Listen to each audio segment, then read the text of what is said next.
Hello, good people. I'm Markham, and welcome to Almost Wise Bookworks. So, I've had a bookish environment growing up. My mother was always reading one thing or another.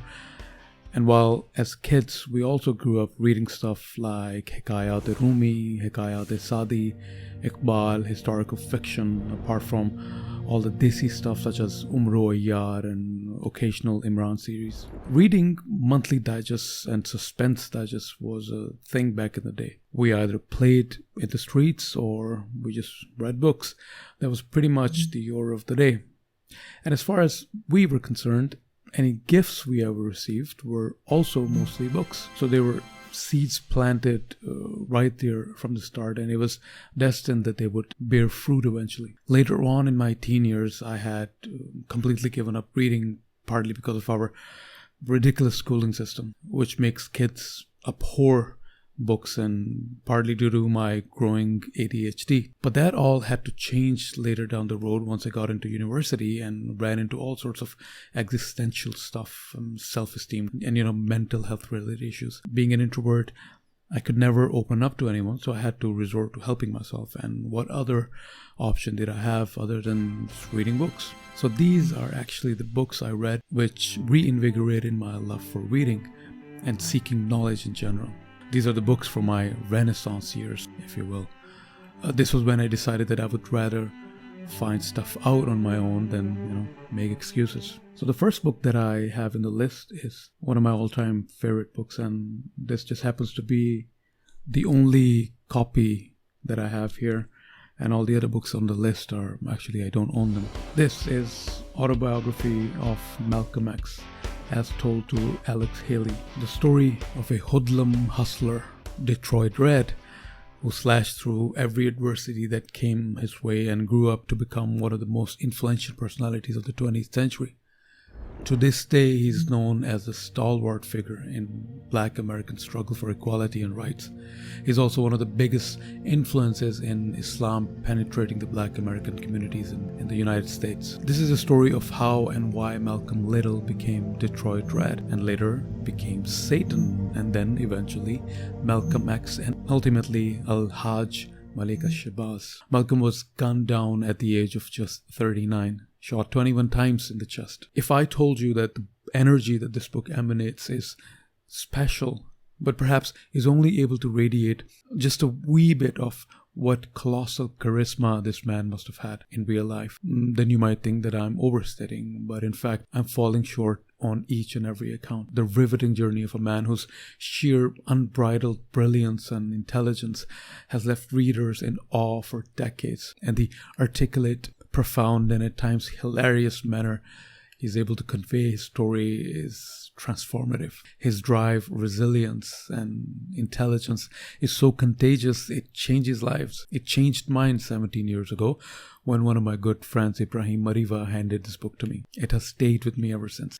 This copy, as you can see, has been to places and I'm guessing changed many lives. Malcolm X was born Malcolm Little in 1925 in Omaha, Nebraska. After KKK members threatened his family, they moved to Lansing, Michigan, where his father was allegedly murdered by the white supremacists.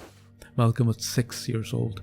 He writes, "My father had seen 4 of his 6 brothers die by violence, 3 of them killed by white men, including one by lynching.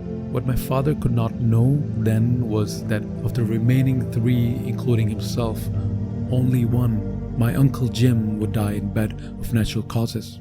It has always been my belief that I too will die by violence. I have done all that I can to be prepared." Years later, when Malcolm's mother lost her mind to a mental breakdown, Malcolm was forced to live in a foster house. Despite being bright and intelligent, Malcolm dropped out of school after grade 8. Thug life had pretty much chosen him. Detroit Red was a hustler, a dishwasher, a shoe shiner, a drug dealer, burglar, racketeer, pimp, and a gambler, just to name a few out of a very stacked, hustling resume. And then he was caught, and that's when he became really, really angry. In the prison is where he got his next name, Satan. He writes, Now, when I try to separate that first year plus that I spent at the Charleston prison, it runs all together in a memory of nutmeg and the other semi-drugs, of cursing guards, throwing things out of my cell, breaking in lines, dropping my tray in the dining hall, refusing to answer my number, claiming I forgot it, and things like that. I preferred the solitary that this behavior brought me. I would pace for hours like a caged leopard, viciously cursing aloud to myself. And my favorite targets were the Bible and God. Prison, however, also proved to be a vital part of his education. Prison is where he met Bimbi. And this is the part of the book which instilled in me personally the endless love for books that I have to this day. Malcolm writes, Bimbi was the first American convict I'd known who dinner was supposed to, "Whatcha know, Daddy?" After we have done our day's license plate quota, we would sit around, perhaps 15 of us, and listen to Bimbi. Normally, white prisoners wouldn't think of listening to black prisoners' opinion or anything, but guards even would wander over close to hear Bimbi on any subject. He would have a cluster of people riveted, often on odd subjects you never would think of. He would prove to us, dipping into the science of human behavior, that the only difference between us and the outside world was that we had been caught. Bimbi was known as the library's best customer. What fascinated me with him the most of all was that he was the first man I had ever seen command total respect. With his words, Bimbi seldom said much to me. He was gruff to individuals, but I sensed he liked me. What made me seek his friendship was when I heard him discuss religion. I considered myself beyond atheism. I was Satan. But Bimbi put that atheist philosophy in a framework, so to speak, that ended my vicious cursing attacks. My approach sounded so weak alongside his. And he never used a foul word. Malcolm then requests the prison staff for a dictionary and memorized the whole first page, and then the second, and then the whole damn dictionary. I'd never realized so many words existed, he said. I also learned of people and places and even from history. It was inevitable that as my word base broadened, I could for the first time pick up a book and read and now begin to understand what the book was saying. Anyone who has read a great deal can imagine the new world that opened. Let me tell you something. From then until I left the prison, in every free moment I had, if I was not reading in the library, I was reading on my bunk. You couldn't have gotten me out of books with a wedge. Up to then, I never had been so truly free. The ability to read awoke inside of me some long, dormant craving to be mentally alive, he writes. Malcolm then embraced Islam in prison, but in Islam preached by a man called Elijah Muhammad. He writes, but bending my knees to pray, that act, well, that took me a week. You know what my life has been. Picking a lock to rob someone's house was the only way my knee had ever been bent before. I had to force myself to bend my knees, and waves of shame and embarrassment would force me back up. For evil to bend its knees, admitting its guilt, to implore the forgiveness of God, is the hardest thing in the world. It's easy for me to see and to say that now, but then when I was personification of evil, I was going through it again and again. I would force myself back down into the praying to Allah posture. When finally I was able to make myself stay down, I didn't know what to say to Allah. Malcolm worked diligently as his life's goal to spread Elijah Muhammad's message, but soon his cult was exposed to him. As he drifted away from Elijah Muhammad's Nation of Islam, resentment grew against him. He was charismatic, spoke fearlessly and brilliantly, and soon became too big to be tolerated. Whether he was killed by his fellow black Muslims defending Elijah or the FBI was behind it is still a mystery. He writes, I've had enough of someone else's propaganda. I'm for truth, no matter who tells it. I'm for justice, no matter who it is for or against.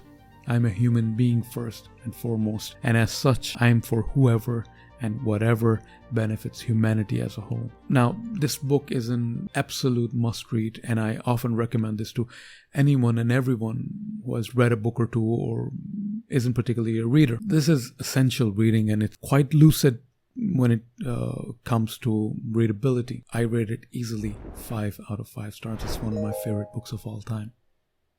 So the next book in the list is a proper classic in philosophy, and as far as I'm concerned, transcends it. The story of how I discovered it and got to read it is an interesting one.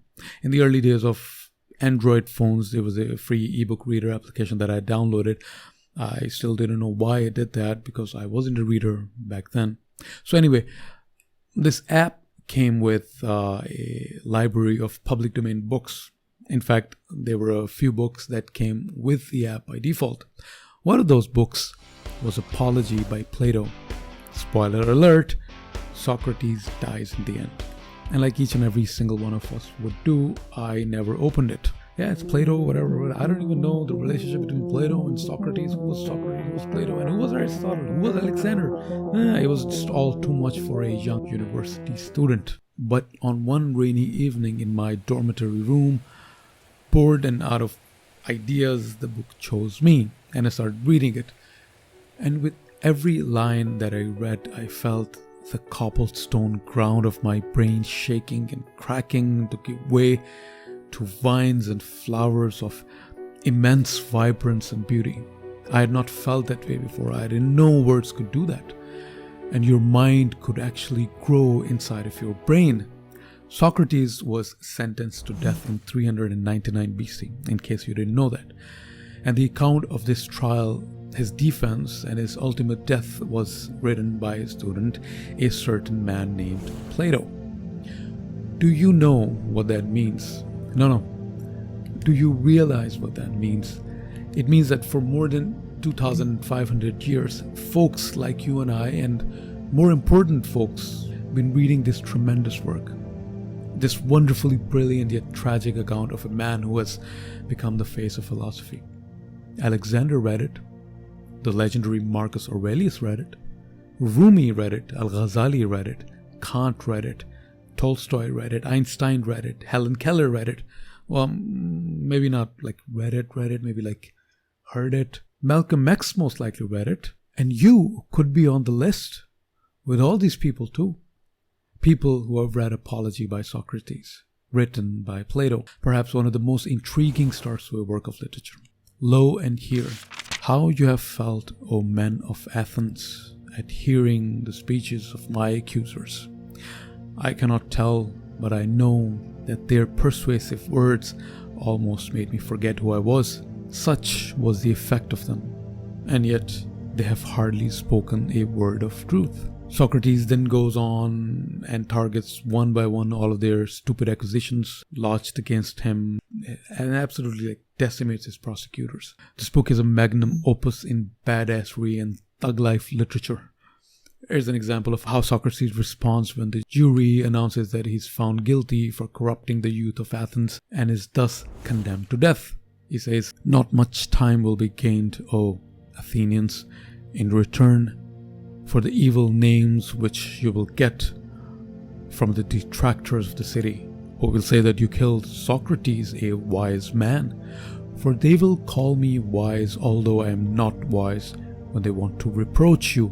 If you had waited a little while, your desire would have been fulfilled in the course of nature, for I am far advanced in years, as you may perceive, and not far from death. I am speaking now only to those who have condemned me to death." And I have another thing to say to them. You think that I was convicted through deficiency of words? I mean, that if I had thought fit to leave nothing undone, nothing unsaid, I might have gained an acquittal? Not so. The deficiency which led to my conviction was not of words, certainly not, but I had not the boldness or impudence or inclination to address you as you would have liked me to, weeping and wailing and lamenting and saying and doing many things which you have been accustomed to hear from others and which, as I say, are unworthy of me. But I thought I ought not to do anything common or mean in the hour of danger, nor do I now repent of the manner of my defense. And I would rather die having spoken after my manner than speak in your manner and live. And of course, definitely one of the most scintillating endings in all of written text. The book ends as, "The hour of departure has arrived, and we go our ways, I to die, and you to live, which is better. God only knows." This book is easily a 5 out of 5 stars, and it's a rather quick read. It's profound and yet surprisingly easy to peruse. An excellent book to get into philosophy if you've never read a philosophy book. So highly recommended, 5 out of 5 stars any day. So this next book is also one of those which I read on my phone back in the day. This was actually before this novel became such a big hit later on because the movie had come out. I had recently watched Blade Runner prior to reading this one and found out that it was based on a novel called Do Androids Dream of Electric Sheep by the American author Philip K. Dick. I wanted to find out more about Philip K. Dick because these were the early days of my university and I was studying to become a qualified nerd, so I was super interested in sci-fi. I soon found out that Philip is in fact one of the most important science fiction writers of all time. The dude was getting high on all sorts of things and writing about androids and autonomous vehicles and face recognition, 3D printing, virtual reality and whatnot back in the 60s. Blows my mind. So this book, A Scanner Darkly, can be called a fictionalized autobiography of Philip K. Dick himself. He was struggling with substance abuse and was in and out of rehab often. This seems like a very personal and indeed a very heartfelt story about his struggles with addiction and moreover on the subjects of personal identity, authoritarianism, corporate greed, and love and heartbreak. The story is about a man named Bob Arctor, who is a junkie hooked on a psychoactive drug known as Substance D. He's also Fred, an undercover cop assigned to spy over Bob Arctor. Yes, that is himself. How does he get into such a bizarre situation? Well, being Fred, the undercover cop, in order to protect his identity, he wears something called a scramble suit. So nobody knows Fred is Bob Arctor, and soon, because of the adverse effects of Substance D, he actually loses his mind and his ability to distinguish between Bob Arctor and Fred and begins to think they really are two different people. He writes, "Imagine being sentient but not alive, seeing and even knowing but not alive, just looking out, recognizing but not being alive. A person can die and still go on. Sometimes what looks at you from a person's eyes maybe died back in childhood." Now, he is given the task to go through hours and hours of recorded surveillance tapes of Bob Arctor, and he does without realizing it's him he's watching. What does a scanner see? He asked himself. I mean, really see? Into the head? Down into the heart? Does a passive infrared scanner like they used to use, or a cube type hollow scanner like they use these days, the latest thing, see into me, into us clearly or darkly? I hope it does, he thought. Sees clearly, because I can't any longer these days see into myself. I see only murk outside, murk inside. I hope for everyone's sake the scanners do better, because he thought if the scanners sees only darkly the way I myself do, then we are cursed again. We have been continually and will wind up dead this way, knowing very little and getting that little fragment wrong too. Now the story gets super interesting after that and has quite a few twists and turns. The ending is sort of open-ended, but primarily sort of tragic, but also hopeful. I think it depends on how you interpret it. Keeping this spoiler free, I won't give any more of it away. I want you to read it. It's a fantastic novel. Drug misuse is not a disease. It's a decision, like the decision to step out in front of a moving car. You would call that not a disease, but an error in judgment. When a bunch of people begin to do it, it is a social error, a lifestyle. In this particular lifestyle, the motto is be happy now because tomorrow you are dying. But the dying begins almost at once, and the happiness is a memory. Now I give this 4 out of 5 stars. Philip's writing can be dry at times in the beginning and demanding, especially for newer readers. It requires some commitment, but it is super important to complete what you start, especially as a new reader. So I forced myself through the draft sections, and in the end it was well worthwhile because the ending was very rewarding, and the plot is also very, very, very intelligently woven. Like all Philip K. Dick's novels, his tech fits seamlessly into the story. The scramble suit and the scanners play a pivotal part in the construction of the story and aren't just there fulfilling the science fictionness. What is identity? He asked himself. Where does the act end? Nobody knows. Okay, so the next book is by Terry "my man" Pratchett. Now, in order to make my point clear right off the bat, if I had infinite time and I did not take reading as an educational activity for the most part, I would be reading Discworld novels all the time. Now, for those of you who are still unaware of who Sir Terry Pratchett was, well, he was an English author, most notably known for his hilarious fantasy series called Discworld. The series comprises of 41 novels, which were published over a span of 32 years. My man was in the zone for 32 years straight. Now, in order to find out more about Discworld, let us go to the foreword written in the color of magic, the first Discworld novel which I am reviewing right now. Terry writes, if I had a penny for every time someone asked me where I got the idea of the Discworld, I'd have, hang on a moment, 4.67 pounds.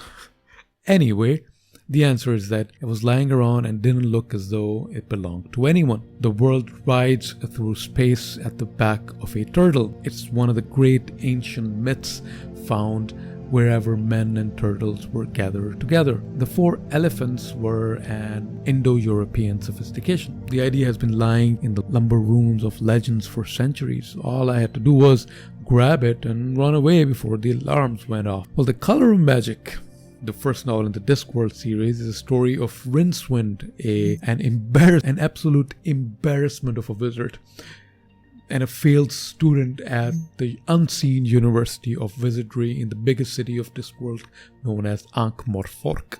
The Discworld wiki defines him as follows, often described by scholars as the magical equivalent to the number 0, and spends just about all of his time running away from various bands of people who want to kill him for various reasons. The fact that he's still alive and running is explained in that although he was born with a wizard spirit, he has the body of a long-distance sprinter.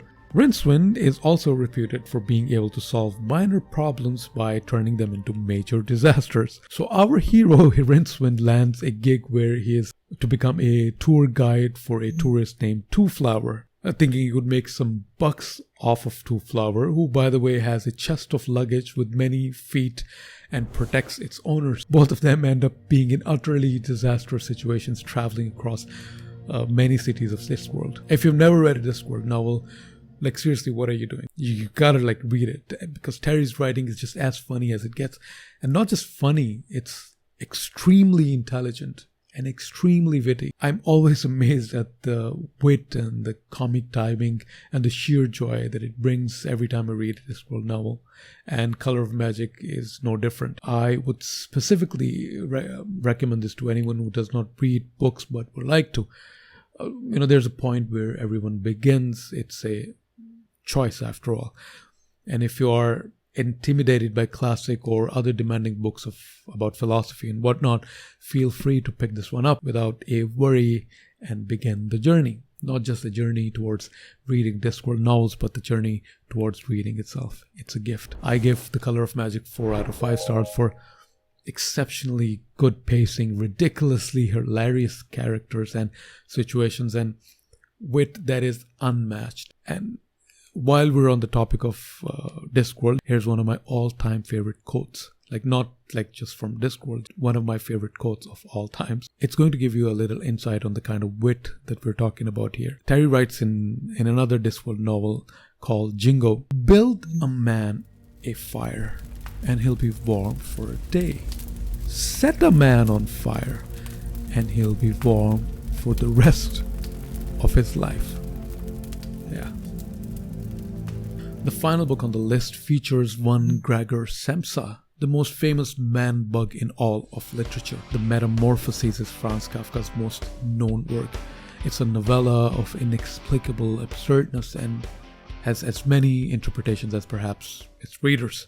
However, it does encapsulate themes of self-identity, disability, social isolation, alienation, and the dark side of human nature. As Gregor Samsa awoke one morning from uneasy dreams, he found himself transformed in his bed into a gigantic insect. He was laying on his hard, as it were, armor-plated back, and when he lifted his head a little, he could see his dome-like brown belly divided into stiff arched segments, on top of which the bed quilt could hardly keep in position and was about to slide off completely. His numerous legs, which were pitifully thin compared to the rest of his bulk, waved helplessly before his eyes. He slid back again into his original position. This getting up so early, he thought, makes anyone a complete idiot. Human beings have to have their sleep. If I didn't hold back for my parents' sake, I would have quit long ago. The rest of Gregor Samsa, who has now turned into a giant insect, is spent in adjusting to his new condition, as well as to the mean behavior of his family, who no longer know what to do with it. His sister calls him it.